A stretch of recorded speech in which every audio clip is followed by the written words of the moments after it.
Yo, what's up, sports bettors? So I have a ton of plays already open on PrizePicks, and to a lot of people, it's like, wow, you're such a degenerate. You have all these five flexes open on PrizePicks. You're completely wrong.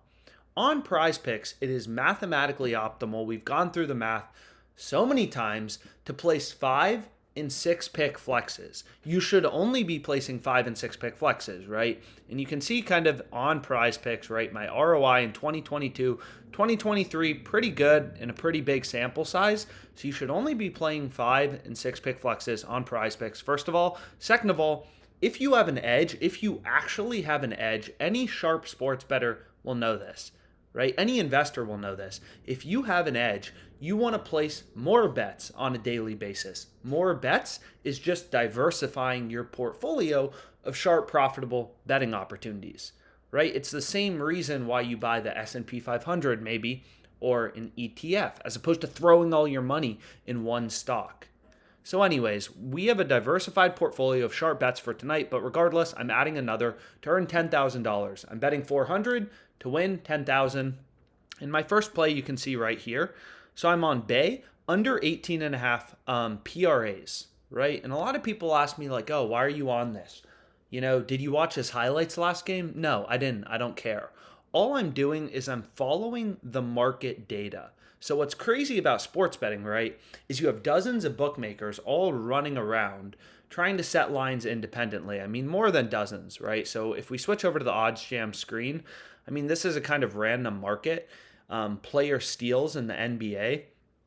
But we'll let it load for a second. As you can see, on the screen, and we can look at any market. We don't have to look at steals. But long story short, right, all these books, they set lines independently. You can see for Trae Young steals, his under is minus 210 on Bet365. It's minus 225 on BetMGM. It's minus 250 on Sports Illustrated. So all these books set lines independently. So essentially, as a sharp bettor, we have dozens of data points on where the line should be set. And what you can see here is there's two books, DraftKings and Caesars. These are PrizePicks competitors. Jock Market is literally just like PrizePicks. And then Parlay Play is just like PrizePicks as well. But you can see the two sports books, right? They both have Sadiq Bey. They have his under heavily favored, right? Caesars is at minus 151. DraftKings is at minus 140, right? So we have two data points telling us, at least in New York, again, if you switch your state on OddsJam, you may see, first of all, different plays, right? The more sportsbooks you have, the more plays you're going to see. So you can see here, there's, plays on Caesars as well. Not all books have the same line, right? Like a lot of people would be like, can I play this on Underdog Fantasy? No, Bay's line isn't minus one, Bay's line isn't minus 119 on Underdog Fantasy. This play isn't even available on Underdog Fantasy.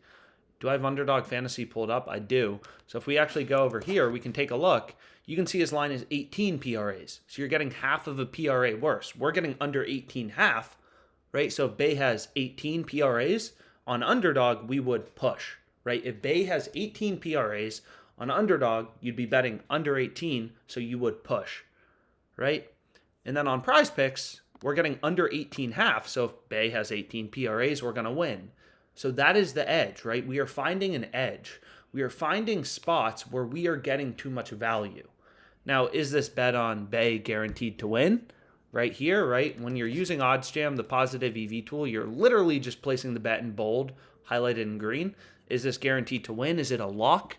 No, that's BS. This is just simply a play with an edge. You'll see all the time, I never claim I win every play on PrizePicks, right? You will see big losing streaks. I go up, you see losing streaks again, right? But the point is long term, right? Because I have an edge over the book, I earn roughly a 10% ROI on PrizePicks. And a lot of people will be like, how do you get to 10%? This says 3%. You have to remember, I'm only playing 5 flexes. So you can imagine if all 3 of your plays in a 5, or all 5 of your plays, what am I saying? In a 5 flex have a 3% profit margin, 5 times 3 is 15, right? So the profit margin of your 5 flex, if each leg has a 3% edge, right? Once you get up to 5 legs, your play is going to have roughly a 15% ROI. So long story short, most plays don't have a 3% edge, right? Under this percent column, you can see a play on Grant too. these low percentages. So I would have included this. Did I include it? No, I don't think I included this in my entry. But these lower profit margin entries, typically if I have 4 really good plays, sure, I'll include Grant under 20 half points because I need a final play. You can't be placing 4 pick power plays. You should be placing 5 pick flexes and finding a play like this. That's just, even if, the profit margin's very small. But of course, if this is the only play available on PrizePicks, I'm not like rushing to bet it because the profit margin's so low. I want to see plays like this, right? On Bay under 18.5 PRAs where the profit margin's very high, right? So Caesars minus 151, DraftKings minus 140. Cool. So that's the first play I have. And you can see this is on the ARB tool as well. So it looks like Pinnacle actually now has this minus 161. So lines are always moving around. So Pinnacle, it's one of the sharpest sportsbooks out there, right? It's known to be, if you Google Pinnacle Sportsbook, Sharp, whatever, you'll see a lot about them. It's known to be a very efficient, sharp sportsbook. And you'll see this is an arbitrage opportunity, right? So typically the plus number is smaller than the minus number. The sportsbook is charging a spread. When the plus number between two sportsbooks, right, when the plus number is bigger than the minus number, this market is crossed, right? So arbitrage means you can bet on two sportsbooks and make a risk-free profit. So whenever arbitrage exists, one play has to be profitable, right? So here, either Gabe Vincent over 11.5 points plus assists on DraftKings at plus 120 is a good bet, or the under on PrizePicks at minus 118.4 in a 6 flex is good. And you can see here, kind of looking at the odds on sportsbooks, it's really clear PrizePicks is great value at minus 119. So long story short, mainly I just use the positive EV tool, hitting these bets in green that are bolded. So I just try to find 5 plays on PrizePicks. But sometimes you're not going to find 5 plays. So you check the arbitrage tool or you check the screen, and you look for discrepancies and you kind of hunt manually. Sorry about that, it cut out, but I was going to say, or you check the screen, right, and you kind of hunt manually for these plays. But regardless, let's go through my slip. Oh my gosh, so many PrizePicks entries for tonight open.